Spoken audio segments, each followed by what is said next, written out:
Watch a competitive weightlifter heave a 200-kilogram barbell overhead in a fraction of a second. In classical physics, the work done on that barbell is calculated strictly by multiplying the force exerted by the distance the weight traveled. Time does not factor into the equation at all. Imagine that same athlete lifting the exact same 200 kilograms over the identical distance, but taking 5 agonizing minutes to complete the motion. The human body experiences vastly different levels of physiological strain between these two speeds. Yet if we only calculate the total work done, the mathematical result is, in fact, absolutely identical. To accurately model physical reality, we must introduce a temporal dimension to our energy equations. We have to measure the rate at which work is done. In physics, this is known as power. This formula represents average power. It is defined simply as the total work done divided by the total time taken. Work is a scalar quantity, meaning it has magnitude but no spatial direction. Time is also a scalar. Therefore, power itself is a scalar quantity. Consider a construction crane lifting a structural steel beam from the ground to the roof of a building over the course of exactly 1 minute. Dividing the total work by that 60-second window gives us the average power.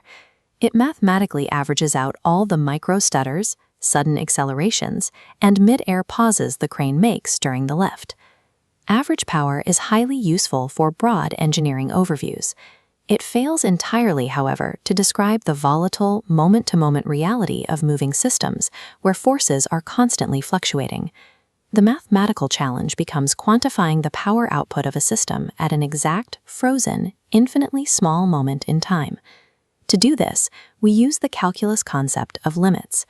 We shrink our time interval inward until it approaches zero. This gives us instantaneous power. The average formula transforms into a precise derivative. Power equals the derivative of work with respect to time. Taking the time derivative of work allows us to track energy transfer dynamically, accounting for every split-second change within the system. This time derivative equation is the absolute foundational definition of instantaneous power in physics.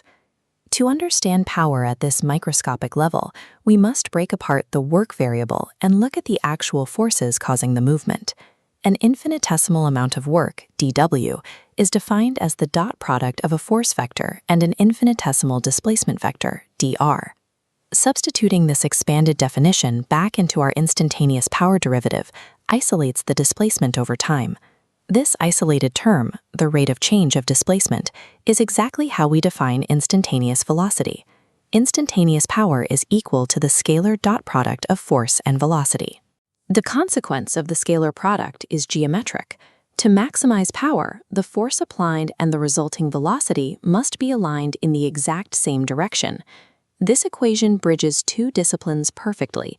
It connects dynamics, the raw forces acting on an object, directly to kinematics, describing how fast that object is actually moving. We can now look at how we tangibly measure this rate of energy transfer in the real world. The official SI unit of power is the watt. 1 watt is strictly defined as the transfer of 1 joule of energy per second. The unit is named after James Watt, the 18th century innovator whose refinements to the steam engine drove industrial power. Prior to Watt's steam engine, society measured mechanical output against biological benchmarks, specifically the pulling strength of draft animals. This gave us the still highly relevant unit of horsepower. 1 horsepower is precisely calibrated to equal exactly 746 watts. Whether utilizing the modern watt or the vintage horsepower, the measurement is strictly tracking the speed of the transfer, not the total volume of energy. This brings us to a massive misconception found on almost every household electricity bill, the term kilowatt hour, or kWh. Despite containing the word watt, the kilowatt hour is a measurement of total energy, not a measurement of power. Look at this dimensional analysis. When we multiply a rate of energy transfer in kilowatts, which is joules per second, by a duration of time in hours, the time denominator mathematically cancels out. Running a 1,000-watt system for 3,600 seconds results in exactly 3.6 million joules. Utility companies charge you for the absolute quantity of raw energy consumed, not the rate at which you drew it from the grid. we can apply the instantaneous power equation to reverse engineer a complex mechanical system. Consider an industrial elevator carriage fully loaded with passengers, possessing a total mass of 1,800 kilograms. The kinematic requirement is that the motor must pull this elevator upward at a constant, unvarying speed of 2 meters per second. We first identify the primary opposing force. The downward pull of Earth's gravity acting on the 1,800 kilogram mass equals 18,000 newtons. We then add the secondary opposing force. Mechanical friction in the guide rails resists the upward motion with a force of 4,000 newtons. Combining gravity and friction yields a total environmental resistance of 22,000 newtons of downward force pulling against the motor system. Because the elevator must not accelerate, the upward force supplied by the motor cable must perfectly balance the total downward force. Therefore, the motor must generate exactly 22,000 newtons of upward force. We calculate instantaneous power by multiplying this required upward force by the required constant upward velocity. The motor must deliver 44,000 watts of continuous power to sustain the motion. Converting this metric output into the legacy engineering standard reveals that the motor requires an output of roughly 59 horsepower.